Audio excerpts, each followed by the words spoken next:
Good morning students. Start करते हैं हम आज का टॉपिक। और आज का टॉपिक है हमारा एनिमल टिश्यूज़। इससे पहले हम प्लांट टिश्यू पढ़ चुके हैं पूरा। तो अब हम स्टार्ट करते हैं animal tissue. On the basis of the function they perform, जैसा फंक्शन ये परफॉर्म करते हैं, animal tissues are classified into 4 basic types. Animal tissue को, या यही सारे टिश्यू ह्यूमन बीइंग के अंदर भी प्रेजेंट हैं, तो उनको हम 4 टिश्यूज़ में डिवाइड करते हैं: epithelial, connective, muscular and nervous tissue. तो वन बाय वन करके हम सारे टिश्यू के बारे में पढ़ेंगे। तो सबसे पहले हम पढ़ने जा रहे हैं एपिथेलियल टिश्यू के बारे में। सो एपिथेलियल टिश्यू क्या होता है, उसकी कौन कौन से टाइप्स हैं और ये कहाँ पर प्रेजेंट होता है। सो एपिथेलियल, द कवरिंग और protective tissues in the animal body are epithelial tissue. यानी जो हमारी बॉडी की एनिमल बॉडी का प्रोटेक्टिव टिश्यू होता है उसको हम बोलते हैं, यानी प्रोटेक्टिव हो गया यानी कवरिंग बना रहा है आउटर, जैसे हमारी स्किन। तो ये सारा जो भी किसी भी चीज़ की कवरिंग बनाता है, उसको प्रोटेक्ट करने का काम करता है, वो क्या है? Epithelial tissue. Epithelial tissue is the simplest tissue. ये सबसे सिंपल टिश्यू है। The cells are closely packed and without intercellular space. Cells जो है बिल्कुल क्लोजली पैक्ड होती हैं, इनके अंदर कोई इंटरसेलुलर स्पेस नहीं होता।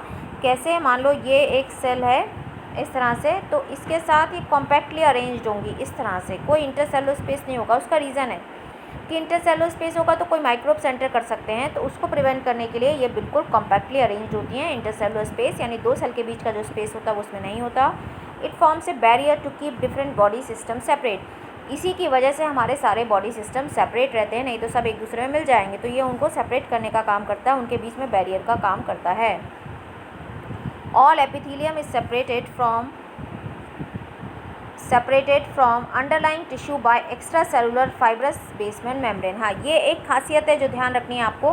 वैसे तो आप इजीली उसका नाम पढ़ के बना सकते हैं, बट ये बात ध्यान रखनी है। मान लो आप कोई भी सेल बना रहे हैं, उसके नीचे मान लो हम बना रहे हैं सिंपल स्क्वैमस फ्लैट सेल्स, तो उसके नीचे हमें क्या बनाना पड़ेगा? Basement membrane. यानी हर एक सेल के नीचे एक बेसमेंट मेम्ब्रेन प्रेजेंट रहती है, क्योंकि इसके अंदर ब्लड वेसल्स नहीं होती हैं।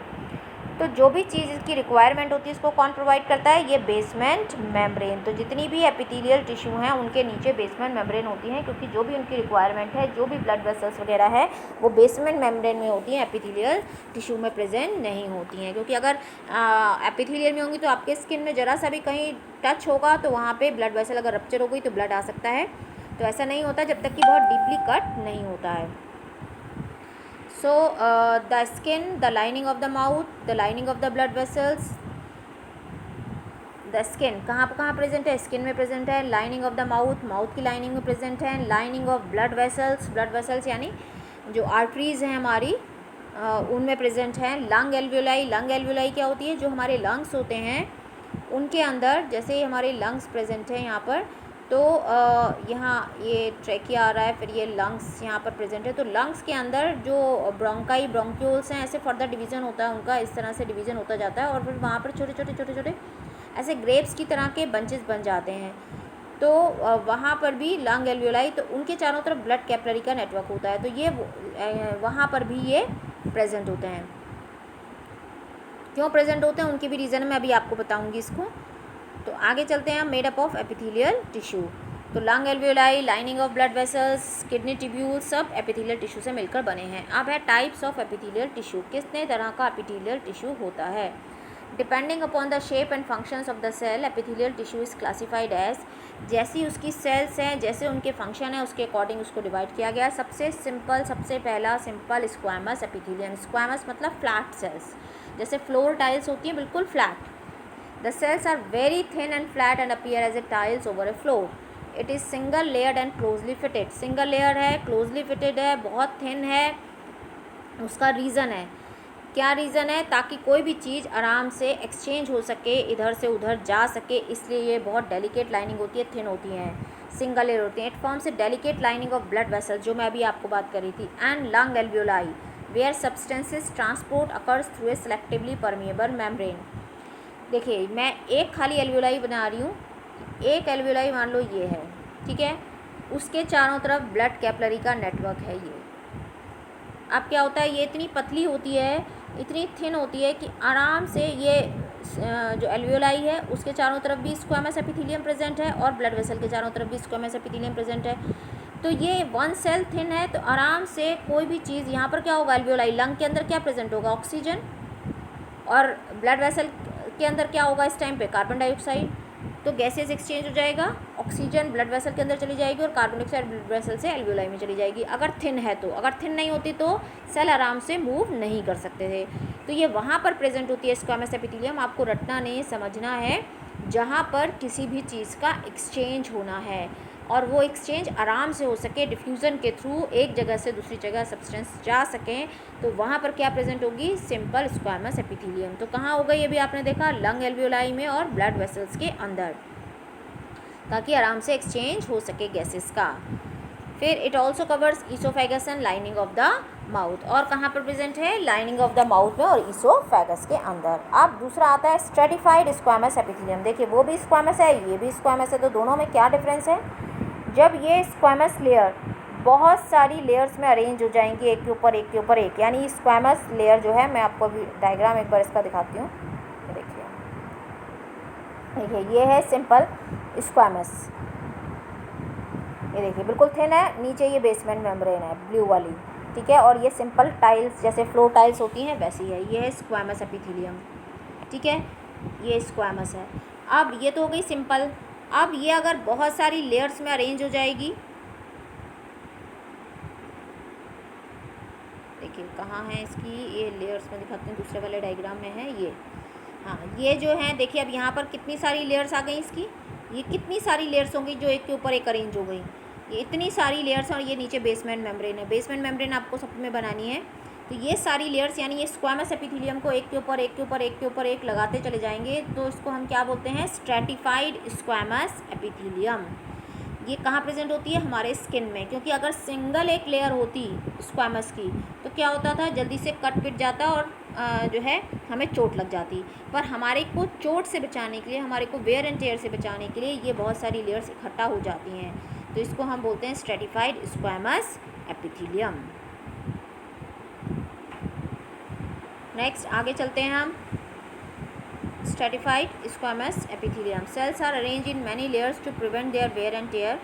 It is found in the outer side of the skin as it is highly resistant to mechanical injury. ये आउटर स्किन की आउटर साइड पर होती है ताकि उसको मैकेनिकल इंजरी से बचा सके, since they are arrange in patterns of layers, so it is called stratified squamous epithelium, इसलिए इसको हम बोलते हैं stratified squamous epithelium.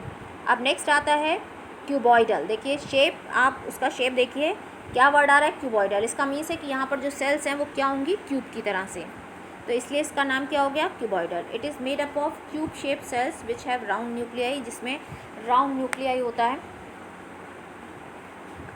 It forms lining of kidney tubules and ducts of salivary gland. कहाँ पर प्रेजेंट है ये, किडनी ट्यूब्यूल्स में और सलाइवरी ग्लैंड के डक्ट्स में, where it provide mechanical support, जहाँ पर ये मैकेनिकल सपोर्ट देने का काम करता है। तो ये क्यूब शेप सेल्स हैं जो मैकेनिकल सपोर्ट प्रोवाइड कर रही हैं, ठीक है, तो मैकेनिकल सपोर्ट प्रोवाइड करने का काम करती हैं, ये क्यूब शेप सेल्स हैं, राउंड न्यूक्लियाई है। इसका भी डायग्राम मैं अभी आपको दिखाती हूँ, ये देखिए ये है, ये देखिए क्यूब शेप सेल है, राउंड न्यूक्लियाई सेंटर में प्रेजेंट है, क्यूब शेप सेल्स हैं, तो ये क्या हो गई, क्यूबॉइडल एपिथेलियम, क्यूबॉइडल एपिथेलियम।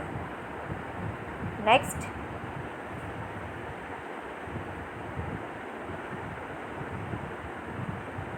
अब आता है next columnar epithelium. Columnar epithelium, columnar देखो ये पिलर लाइक सेल्स, कॉलुमनर मतलब कॉलम की तरह या पिलर की तरह, यानी लंबी होंगी सेल्स, वो तो हो गई स्क्वायर शेप में, क्यूब की शेप में, और ये होंगी लंबी लंबी लंबी सेल्स, पिलर की तरह से इतनी लंबी लंबी, और इसमें न्यूक्लियस थोड़ा नीचे की तरफ प्रेजेंट होता है, बेस की तरफ, इसमें भी बेसमेंट मेम्ब्रेन प्रेजेंट होगी। तो पिलर लाइक सेल्स हैं, usually found in the inner lining of the intestine. कहाँ प्रेजेंट है, इंटेस्टाइन में, वेयर अब्जॉर्प्शन एंड सिक्रीशन अकर, जहाँ पर कि अब्जॉर्प्शन एंड सिक्रीशन होता है, मीन्स ये अब्जॉर्प्शन एंड सिक्रीशन में हेल्प करती हैं। तो ये इंटेस्टाइन में प्रेजेंट है जहाँ अब्जॉर्प्शन एंड सिक्रीशन की ज़रूरत है। नेक्स्ट आता है सिलिएटेड, इसका डायग्राम भी अभी मैं आपको दिखाती हूँ। Ciliated columnar epithelium. देखिए सिलिएटेड वर्ड का मीन्स क्या होता है, जहाँ पर भी कोई हेयर लाइक प्रोजेक्शंस प्रेजेंट है, अगर वो क्यूबॉइडल में प्रेजेंट है तो उसको बोलेंगे क्यूबॉइडल एपिथेलियम। इस तरह से ये हेयर लाइक प्रोजेक्शन सीलिया, तो उसे बोलेंगे क्यूबॉइडल एपिथेलियम। और अगर वो कॉलुमनर में प्रेजेंट है इस तरह से, तो वो सिलिएटेड कॉलमनर एपिथेलियम कहलाएगी। तो सीलिया का फंक्शन क्या है? मूवमेंट में, जहाँ भी किसी चीज़ को मूव करना है, पुश करना है, वहाँ पर क्या प्रेजेंट होगी? Ciliated epithelium. When columnar epithelial cells possess cilia, cilia क्या है? Hair like projections, it is called ciliated columnar epithelium. The cilia has the ability to move. Their movement pushes substances forward like mucus. तो इसका main function क्या है? कि वो move कर सकता है। Their ability to pushes substances forward like mucus. It is found in the respiratory tract and also lines in oviduct. का क्या है? आपने अक्सर देखा होगा कि आपने नोटिस किया है कि आपके नोज़ के अंदर छोटे छोटे बाल प्रेजेंट होते हैं ना हेयर।